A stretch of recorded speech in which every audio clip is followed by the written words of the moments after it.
Let's be real for a second. Okay, we're all NBA fans. The NBA season's not on. What are we doing? Like, what are we doing with the NBA season not on? Okay, well, one, we're watching Chet Holmgren absolutely dominate his competition, and B, showcase that he's the best pick in the draft, like somebody said. But what are we really doing, right? We're going through our Bleacher Report notifications.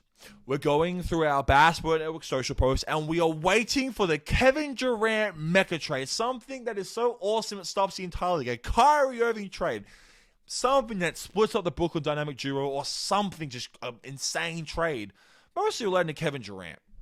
And what's happening? We're fans, right? We're on the edge of our seat. We're anticipating something awesome, and the water's getting a lot more calm. The waves are getting clearer. Okay, there are reports that the Nets, they're not obligated. Under no obligation to fulfill Kevin Durant's request of get me the hell out of here. Okay? This is reports from Ryan McDonough. I can't read if I'm being honest. He's the former general manager of the Phoenix Suns. And he says the Nets are under no obligation to pull the trigger unless they get something absolutely incredible, absolutely awesome back. The flip side of this is Kevin Durant, of course, are going to get something back. It's Kevin Durant, like we're talking about, right? We already know Scotty Barnes was used as a trading chip for him. God damn it, half the league wants Kevin Durant. More will have come and more will have gone as trade pieces for Kevin Durant. It's likely your favorite player was used as a bargaining chip for him because it's Kevin Durant. But the other side of this is Kevin Durant.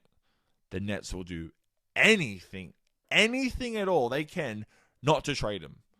If they can bring him back slightly happy or just functional, they will do it. If part of that is getting rid of Kyrie Irving, they will do it. I'll tell you this right now, getting rid of him for Russell Westbrook, not the solution.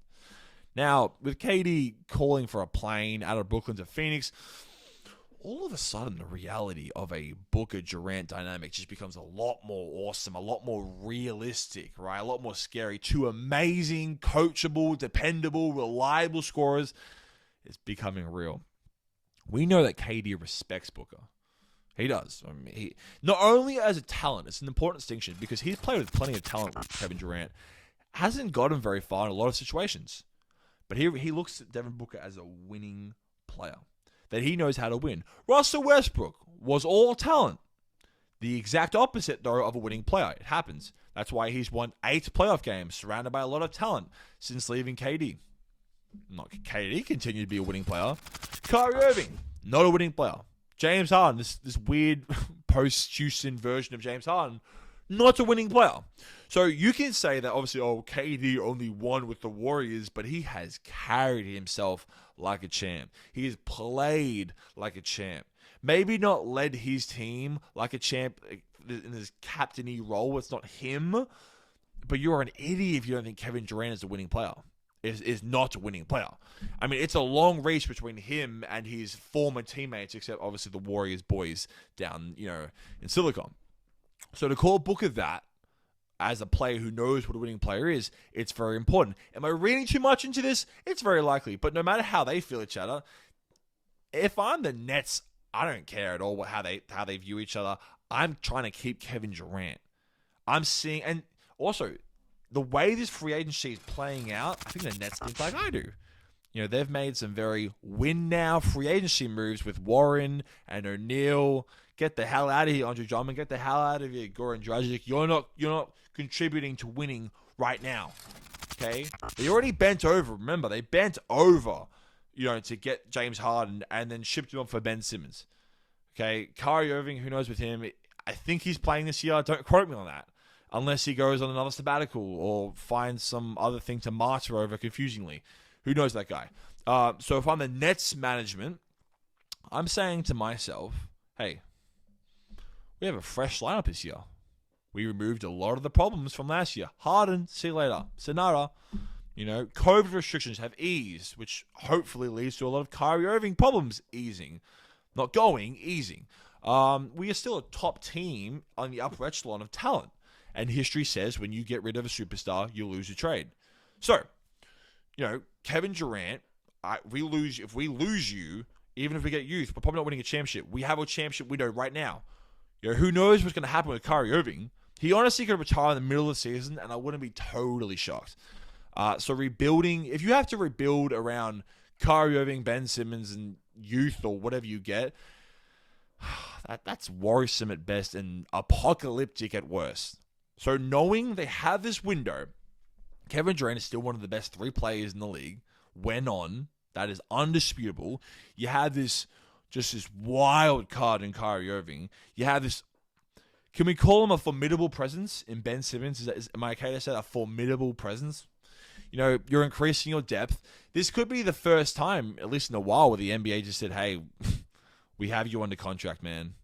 We gave you everything you ever wanted. We want you to stay," and this is what's happening. In the new NBA, people think, second a player requests a trade, oh my God, we have to. They publicize they're unhappy. Get rid of him for nothing. Kobe requested a trade in 2007. He went on to play in the NBA Finals the next 3 years. Things change as part of life. And that's where the Phoenix Suns come into this whole situation. The Suns, they don't have the best trade package, but they have something. They got DeAndre Ayton, some first-round picks, some old, expensive, hard-to-move Chris Paul, and a handful of solid young pieces. Not the best package out there, but it's achievable. It really is. You have to remember as well that, while, again, it's Kevin Durant, teams don't want to give up their entire youth or their star players on the chance that KD walks out in a year or two for nothing, when it's over, and you're just left holding the bag. He made Phoenix a priority. So if I'm the Suns, I don't care what it takes. Blow everything up. Get Kevin Durant. Anything you can do to have a Devin Booker and Kevin Durant, oh my God, on the same team. They would be, it's an offensive slaughterhouse. They might score 110 every single night. They might never drop actually under the triple figures. Never. That's how good these two are. I mean, they would fit well together. I mean, they are lethal.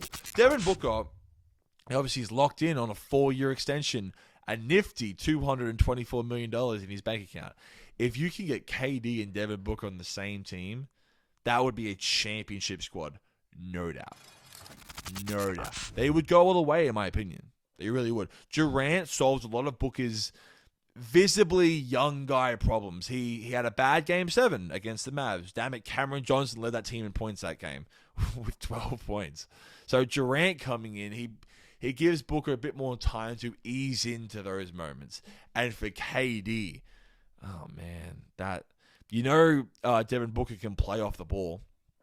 Monty Williams is a phenomenal coach with a vision, with a culture, which is what Kevin Durant needs. It's exactly what Kevin Durant deserves.